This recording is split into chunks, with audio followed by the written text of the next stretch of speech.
Vamos estudar o capítulo 11 do Evangelho segundo o Espiritismo, amar o próximo como a si mesmo. Jesus diz: amarás Deus e o teu próximo como a ti mesmo. Toda lei se encontra contida nestes dois mandamentos.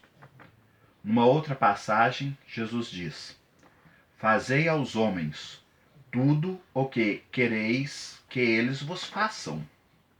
Tratai todos os homens como quereríeis que eles vos tratassem.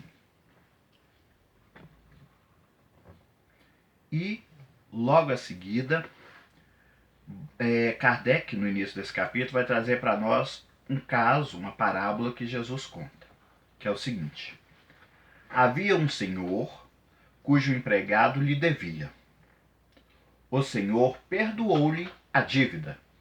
Este empregado encontrou um companheiro que lhe devia e o mandou prender. O senhor disse ao empregado: eu te havia perdoado. Devias ter piedade com o teu companheiro. E então o senhor entregou o empregado aos verdugos para que o tivessem até que ele pagasse tudo. E conclui Jesus nessa passagem: o Pai vos tratará assim, se não perdoardes as faltas dos vossos irmãos. E agora, depois de citar essas passagens de Jesus, falando do amor ao próximo, Kardec vai começar a tecer alguns comentários para nós.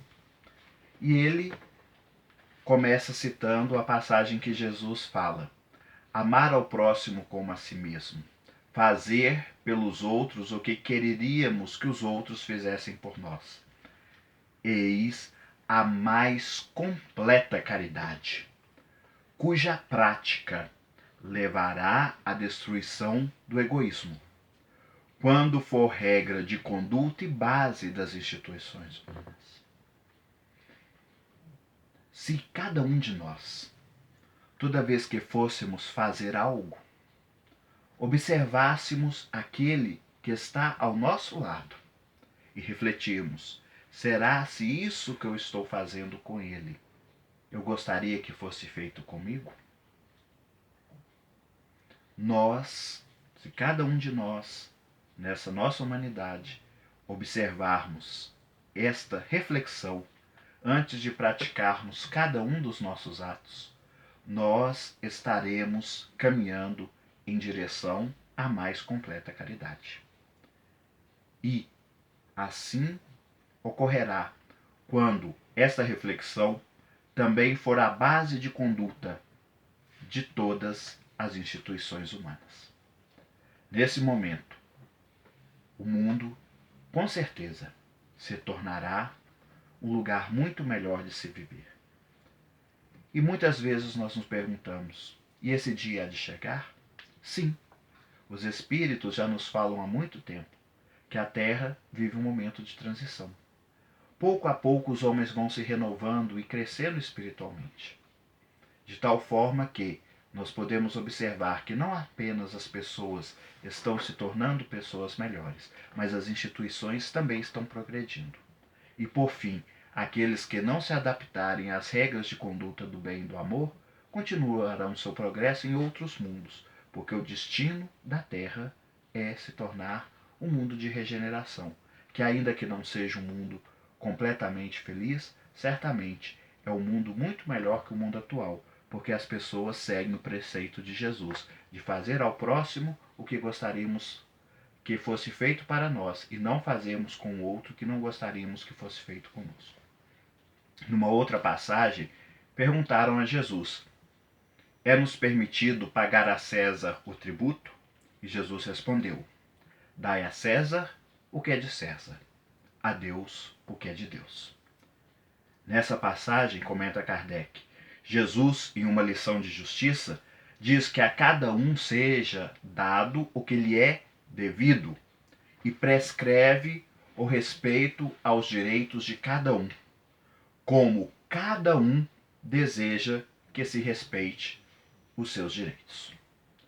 E agora, chegando no final do capítulo, começam as instruções dos espíritos. E o primeiro espírito que vai deixar sua instrução, que nós vamos resumir a seguir, é o espírito Lázaro, que diz o seguinte: o amor resume a doutrina de Jesus. No início, o homem só possui instintos. Para avançar para a meta, tem que vencer os instintos, em proveito, em favor dos sentimentos. Quando isso acontecer, o homem buscará na lei do amor, que liga todos os seres, as alegrias suavíssimas da alma, e então começará a viver os prelúdios da alegria celeste. A mensagem seguinte é do Espírito Fédelo, que nos diz o seguinte: o amor centelha divina em todos, mesmo no mais abjeto.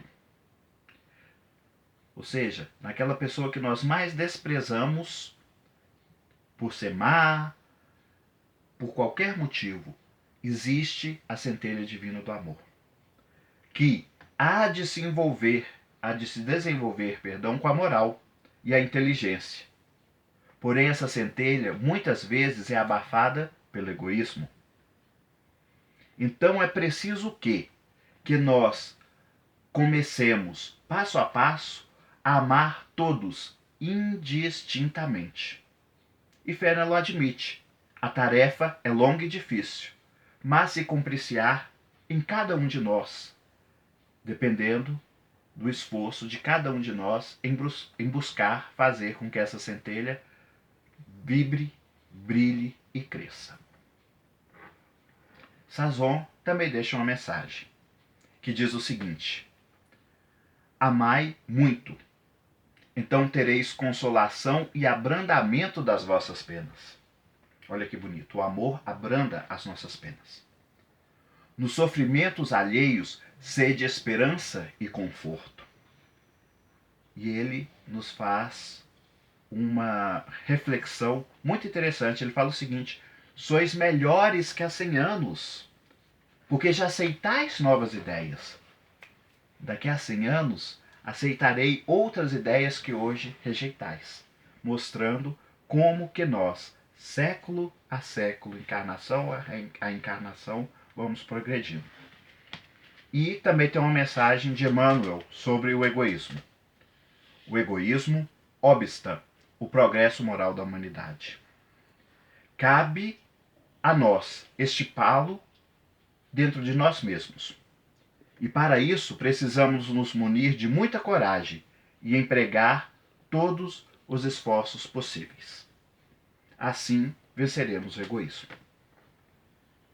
Pascal também fala sobre esse assunto, quando ele diz o seguinte: sede sensíveis aos sofrimentos alheios, afastando de vós o egoísmo. Quando reinar a caridade, o mal desaparecerá. Logo, sede caridosos, sem fazer distinção a ninguém. O Espírito Protetor também deixa uma mensagem sobre o amor ao próximo, falando da caridade. A caridade, que só a fé pode inspirar, se pratica com abnegação, sacrificando os nossos interesses egoísticos. E ele nos diz que há felicidade já neste mundo, se nós buscarmos o quê? A prática do bem. Triunfareis se a caridade vos inspirar e vos sustentar a fé. Para terminar, uma mensagem de Lamennais. Deve-se expor a vida mesmo por um malfeitor? E ele fala: sim, se você pode salvar o malfeitor, não perca essa oportunidade, mesmo que ele seja um inimigo da sociedade. Mas eu pulei a mensagem da Isabel de França, que também está nesse capítulo, e vou falar dela para vocês. Ela fala o seguinte: não julgueis, devei amar os criminosos, criaturas de Deus. A caridade sublime diz que deveis a eles vossas preces. Apesar de doentes dignos de piedade, são vossos próximos como o melhor dos homens. Muito obrigado a todos. Até uma nova oportunidade, se Deus assim o permitir.